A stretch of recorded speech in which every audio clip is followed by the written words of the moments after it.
Još nekoliko sati i bit će kraj moga života. O Bože, o žalosna majko, majko moja, ti znaš da umirem nevina kao što je umirao tvoj sin. O moje dijete, moj nježni anđele, kako bi voljela vidjeti tvoje nasmijano lice koje bi me razveselilo.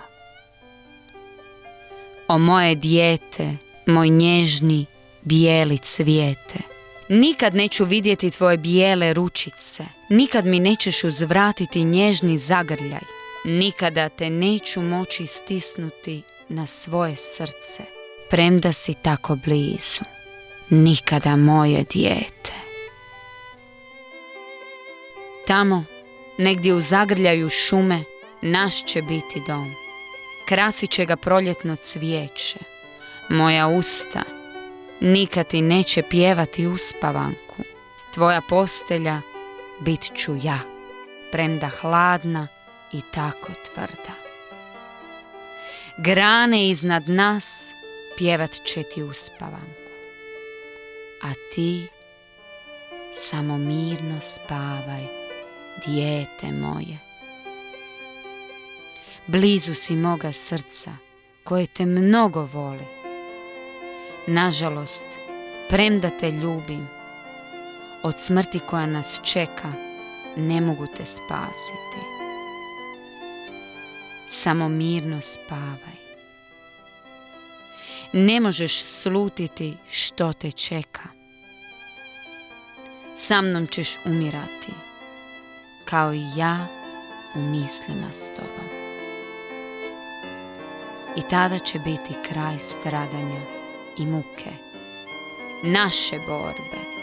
Zajedno ćemo poći k Bogu. Kad sam te prvi puta osjetila sam tvoj nemir. Počela sam sanjati kako ću te prvi put donijeti u Božju blizinu, da te oblije krsna voda. Nažalost, obliće te moja krv. S majčinom krvlju pune ljubavi bit ćeš kršten. Gledala sam te kako se prvi puta klanja Kristu u hostiji. Nažalost, moje tijelo će ubrzo biti cibori. Ti, moje dijete, pa hostija u njemu.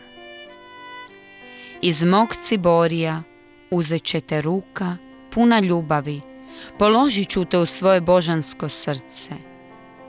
Tada, dijete moje, prvi put ću te vidjeti, o moj nježni anđele, ondje ću vidjeti tvoje lice.